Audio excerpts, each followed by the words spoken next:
თბილისის საქალაქო სასამართლოში პროევროპული საპროტესტო აქციების მონაწილე 11 პირის ჯგუფურ ძალადობაში ბრალდებულების ანდრო ჭიჭინაძის, ონისე ცხადაძის, გურამ მირცხულავას, ჯანო არჩაიას, ლუკა ჯაბუას, რუსლან სივაკოვის, რევას კიკნაძის, გიორგი ტერაშვილის, ვალერი თეთრაშვილის, სერგეი კუხარჩუკისა და ირაკლი ქერაშვილის მორიგი პროცესი გაიმართა. საქმეს მოსამართლე ნინო გალუსტაშვილი განიხილავს. დღევანდელ პროცესზე გაირკვა, რომ ორ ბრალდებულს უკრაინის მოქალაქე რუსლან სივაკოვსა და სერგეი კუხარჩუკს სხდომის მიმდინარეობისას თარჯიმანი დავით გულიაშვილის სრულფასოვან თარგმანს არ აწვდიდა. გარდა ამისა, ადვოკატების თქმით, თარჯიმანმა სივაკოვსა და კუხარჩუკს უზრდელი უწოდა. პროცესზე ადვოკატებმა გულიაშვილის აცილების შუამდგომლობა დააყენეს. თვითაცილების შუამდგომლობა დააყენა თავად თარჯიმანმაც. მისი თქმით, ბრალდებულები მას დამცინავი ტონით მიმართავდნენ და ასეთ ვითარებაში მუშაობა არ სურდა. გალუსტაშვილმა თარჯიმნის თვითაცილების შუამდგომლობა დააკმაყოფილა და კუხარჩუკსა და სივაკოვს ახალი თარჯიმანი მანანა კარაპეტიანი დაუნიშნა.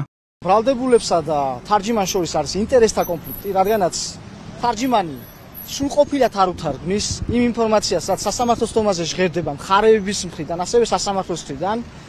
ამასთან ერთად არის კონფლიქტში შესული ფაქტიურად ბრალდებულებთან და მოიხსენიებს უზრდელად, რაც პირდაპირ მნიშვნელობით კანონდარღვევა სისხლის სამართლის საპროცესო კანონმდებლობის და ეს არის აცილების სამართლებრივი საფუძველი, რომ თარჯიმანი შეიცვალოს და იმ თარჯიმანმა აიღოს პასუხისგებლობა, რომელიც კანონით არის გაწერილი და ბრალდებულება აქვს, რომ უთარგმნოს ყველა ის სიტყვა, რაც ჟღერდება სასამართლოს თომაზე, რომ ბრალდებულებისათვის გასაგები იყოს ყველა ის სიტყვა, რაც სხდომაზე ჟღერდება. პროცესზე ერთსაათიანი შესვენების შემდეგ სერგეი კუხარჩუკმა და რუსლან სივაკოვმა სხდომებზე მედიის დაშვება მოითხოვეს. მათი თქმით, უკრაინაში ოჯახის წევრები ჰყავთ, რომელთაც სურვილი აქვთ მათ სასამართლოს სხდომებს უყურონ. პასუხად გალუსტაშვილმა თქვა, რომ ამ საკითხზე სასამართლომ უკვე გააკეთა განმარტება და მას თავიდან ვეღარ განიხილავს. 11 პირის საქმეზე 4 ივლისს გამართულ პროცესზე გალუსტაშვილმა თქვა, რომ სხდომებზე მედიის მუშაობის დაშვების საკითხს იუსტიციის საბჭო წყვეტდა და არა მოსამართლე.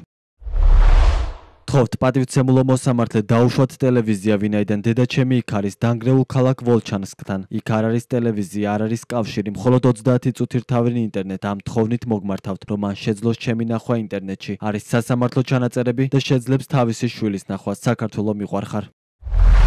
მე სერგეი კუხარჩუკი უკრაინის მოქალაქე მივმართავ სასამართლო დარბაზიდან იუსტიციის უმაღლეს საბჭოს, რომ დაუშვან საზოგადოებრივი არხები და რეპორტიორები, რომ რაც ხდება გადმოსცენ. ეს ერთადერთი საშუალება, რომ ჩემმა ნათესავებმა და ოჯახის წევრებმა, რომლებიც უკრაინაში მყოფებიან და არ შეუძლიათ თბილისში ჩამოსვლა, შეძლონ ჩემი სასამართლოს სხდომების ნახვა და იყვნენ საქმის კურსში. და იმედი მაქვს, რომ სასამართლო ორგანოები ჩემს ამ საჯარო მოთხოვნას გაითვალისწინებენ და უმოკლეს ხანში დააკმაყოფილებენ მას. თხოვთ განცხადების ასლი გადასცეთ სახალხო დამცველს და უკრაინის საელჩოს.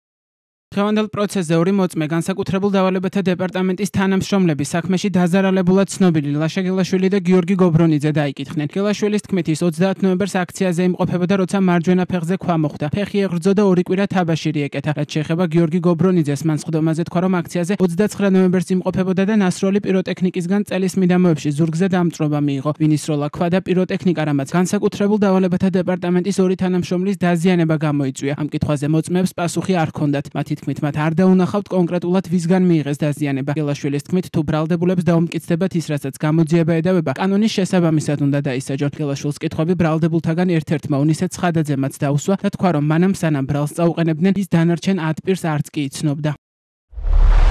თქვენ თქვით, რომ პრეტენზია გაქვთ ორგანიზებულ ჯგუფურ დანაშაულზე. მე თქვენ გეტყვით, რომ ჩვენ აქედან არც ერთი არასდროს ერთმანეთს არ ვიცნობდით. გამარჯობა კი არა, ერთი სიტყვა კი არა, ერთი ასო არ გვითქვამს ერთმანეთისთვის. ყველა სხვადასხვა კუთხიდან ვართ, ყველა სხვადასხვა რეგიონიდან ვართ. თხოვთ, რომ გახვალთ აქედან, ხელმძღვანელობაში შეაფასოთ, რას გვედავებიან. დაკავებულ 11 პირს ბრალი საქართველოს სისხლის სამართლის კოდექსის 225 მუხლის მეორე ნაწილით აქვს წარდგენილი, რაც ჯგუფურ ძალადობაში მონაწილეობას გულისხმობს. მათ 4-დან 6 წლამდე პატიმრობა ემუქრებათ. ბრალს არც ერთი დაკავებული არ აღიარებს. პროევროპული აქციების მონაწილეთა მომდევნო სასამართლო პროცესი 21 ივლისს გაიმართება.